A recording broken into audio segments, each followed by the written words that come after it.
¿Cómo andas, Esteban? ¿Qué tal, Santiago? Buenos días al otro Santiago, a todos. Muy bien. Gracias por el llamado. Muchas gracias por atendernos. Un poco mencionaba justamente esto en la charla, en que vos querías que, a ver, tiene que ayornarse lo que es la parte técnica, la parte de infraestructura con el tiempo, y vos mismo decías que la educación y que el ser humano va cambiando con el tiempo. La parte curricular, los conocimientos, ¿van cambiando con el tiempo o están un poco más fijos y quizás debería suceder esto? Sí, creo que están más fijos y que debería cambiarse más regularmente. De hecho, hoy el sistema nacional, digamos, está yendo por una transformación y una renovación de su currícula en la secundaria, una iniciativa del gobierno nacional que se llama Nueva Escuela Secundaria, y lo que estamos haciendo en la ciudad, a veces discutiendo un poco con el gobierno nacional o difiriendo en algunas formas en el gobierno nacional, es utilizando esto para flexibilizarlo aún más, para que no haya que esperar a otra decisión gubernamental para esa nueva actualización, sino que la currícula sea algo más vivo, más flexible, que la propia escuela pueda ir adaptando a su proyecto pedagógico. ¿Y a qué crees que debería adaptarse la currícula? Creo que más que nada a lo que nosotros esperamos como sociedad que esos jóvenes hagan, ¿no? Y yo creo que hoy la búsqueda que por lo menos en el gobierno de la ciudad nos hemos planteado con Mauricio, con todo el equipo, es generar ciudadanos libres e independientes. Hoy, lo comentaba en esa charla, la mitad de los jóvenes no termina el secundario y de la mitad que termina el secundario solamente la mitad comprende textos, con lo cual una persona que a los 18 años no puede leer el diario y comprenderlo y generar ideas propias y analizarlas y extraer conceptos y poder a partir de esos conceptos extraídos de un texto poder generar sus propios conceptos, sus propias ideas, no es alguien que es enteramente independiente y libre. Entonces creo que el objetivo fundamental es que sean ciudadanos productivos del país que queremos que se construyan esas escuelas. Yo creo, más allá de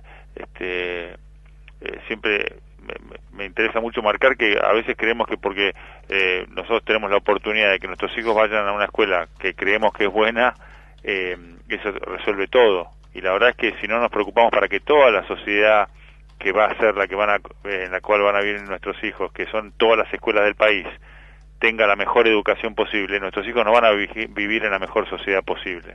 Entonces creo que hay una preocupación que a veces, por eso agradezco siempre que me llaman para poder hablar, porque lamentablemente ustedes lo decían cuando le hacían la introducción, el debate se da fuera del aire sobre la educación. Claro. Pero en el aire hay poco debate de educación.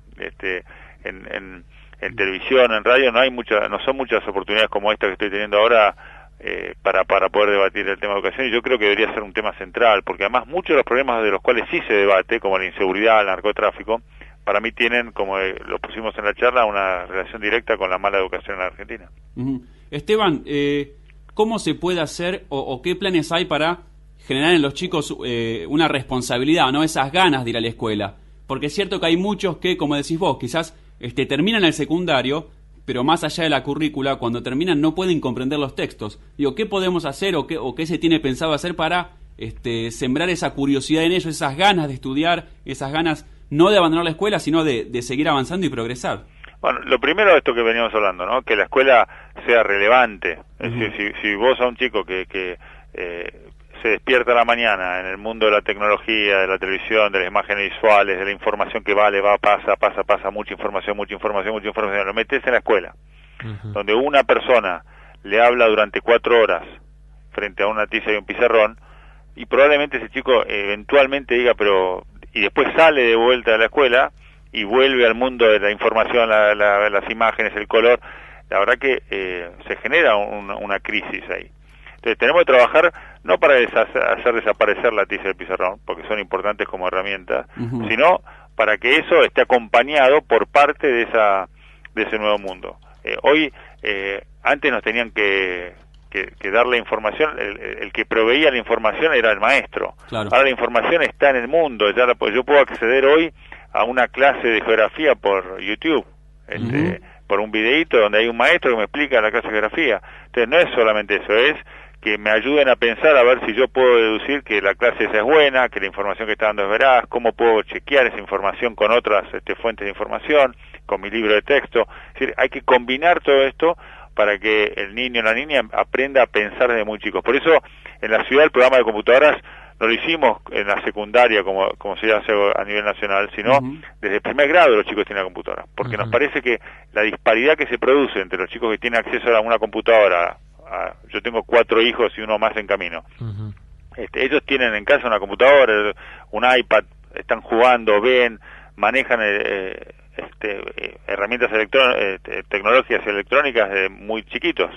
Entonces, si al chico que no tiene esos recursos, pues la familia no puede acceder a ellos, no se lo damos, le estamos generando una diferencia muy grande. Entonces, todas estas son las cosas que hay que pensar en la nueva escuela.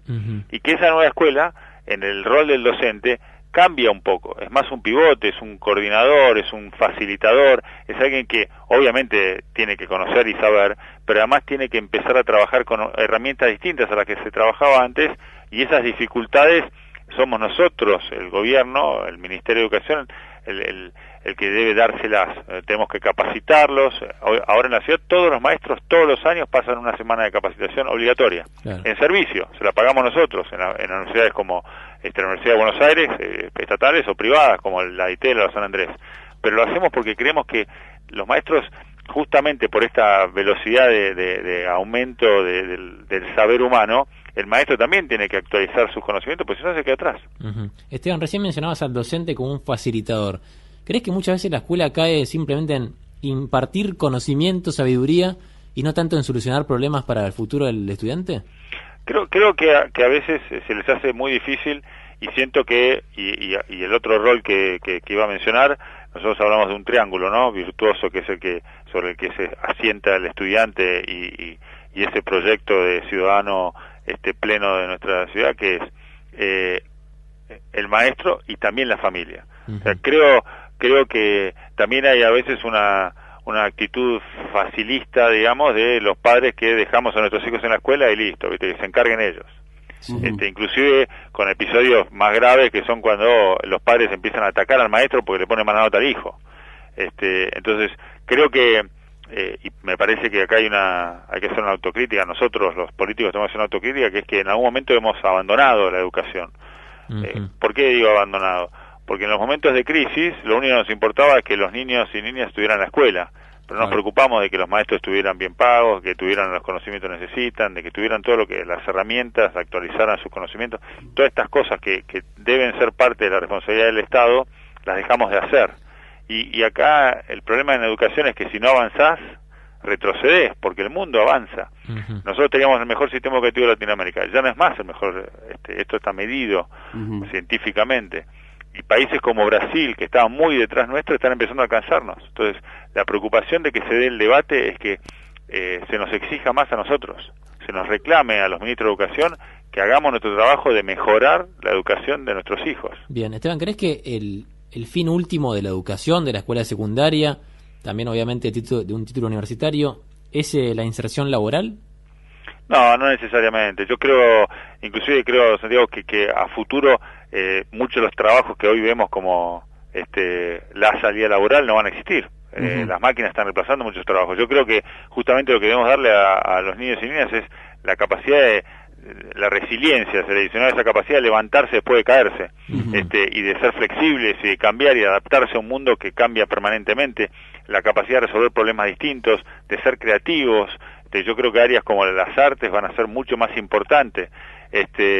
Creo realmente que debemos ser mucho más amplios, que debe ser inclusive la dimensión espiritual, de la que igual a veces no se habla en la educación, pero también tenemos que fortalecer el espíritu de nuestra juventud, de nuestros jóvenes, porque para enfrentar los desafíos que tiene el mundo, que son mucho más complejos inclusive de lo que estamos viviendo hoy, van a necesitar tener ese espíritu fuerte. Entonces creo que hay que pensar en esos jóvenes como digamos, desde una integralidad, y justamente tratar de atender a todas esas distintas partes que hacen al ser íntegro, ¿no? Esteban, nos comentabas que decías, bueno, en realidad es un triángulo virtuoso que incluye al gobierno, que incluye a la familia, que incluye a los docentes.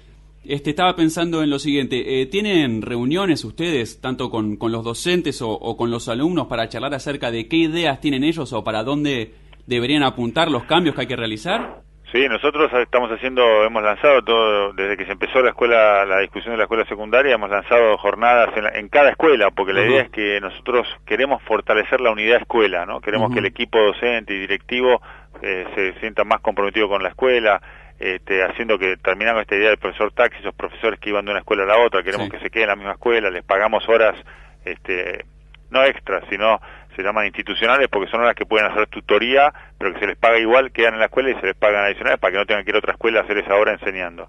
Y estas cosas todas estas medidas tienen que ver con fortalecer esa escuela que tiene que ser una comunidad. Y además, también es un programa que busca eso, abrimos más de 100 escuelas en horario fuera del horario escolar, para que el barrio, digamos, pueda ir a, no solamente sea un lugar de enseñanza o de aprendizaje para los más chicos, sino también para los grandes, para los abuelos, para los padres, computación, cocina, mismo terminar el secundario. Hay 7 millones de adultos que no terminan el secundario en la Argentina. Uh-huh. Y eso no es una buena señal para los jóvenes que queremos que terminen el secundario. Entonces hay que trabajar con la fortaleciendo la escuela y poniendo como eje una escuela distinta, ¿no? Bien, Esteban, desde el gobierno de la ciudad se lanza un plan que es pensar en la secundaria, mismo el proyecto Familias a la Escuela. ¿Crees que hay similitudes con los planes de Progresar y Fines del gobierno nacional o no? Mira, el programa Fines es más un programa como para cuando te quedan 1 o 2 materias, no es un programa de terminar toda la secundaria. El programa Adultos 2000, que es el que estamos transformando, poniendo todo en internet, para que de cualquier lugar del país uno pueda terminar la secundaria a través de internet. Los exámenes son presenciales, pero vamos a poner sedes en cada provincia, inclusive para que la gente no tenga que venir a la ciudad a hacerlo, pero tenga un título de la ciudad, porque creemos que hay que facilitarle a los adultos la posibilidad de terminar ese secundario. Pero es para terminado completo. Es un secundario que lo tenés que cursar, lo puedes hacer online, o sea que se adapta a tus horarios, pero tenés 3 años de cursada, o sea, no es un tema, no es un express, digamos, ¿no? Entonces, la verdad que está pensado, sí, para adultos, pero en un formato un poco más extendido. Bien. Muy bien, Esteban. Estaba pensando en los datos, digo, porque estaba leyendo en tu página, tenés algunos datos que leerlos, viste, son escalofriantes. Ya algunos nombraste, dijiste que 5 de cada 10 jóvenes no terminan la escuela secundaria, de los que la terminan la mitad no comprende textos, solamente 1 de cada 10 argentinos posee título universitario, y a mí el que más me preocupó fue el que dice que cada hora entre 800 y 1000 chicos abandonan la escuela. Me parece muy interesante, más allá de esta opción que tienen quizás para los adultos mayores de terminar y hacer el curso online, ver cómo hacemos para que estos chicos no abandonen la escuela.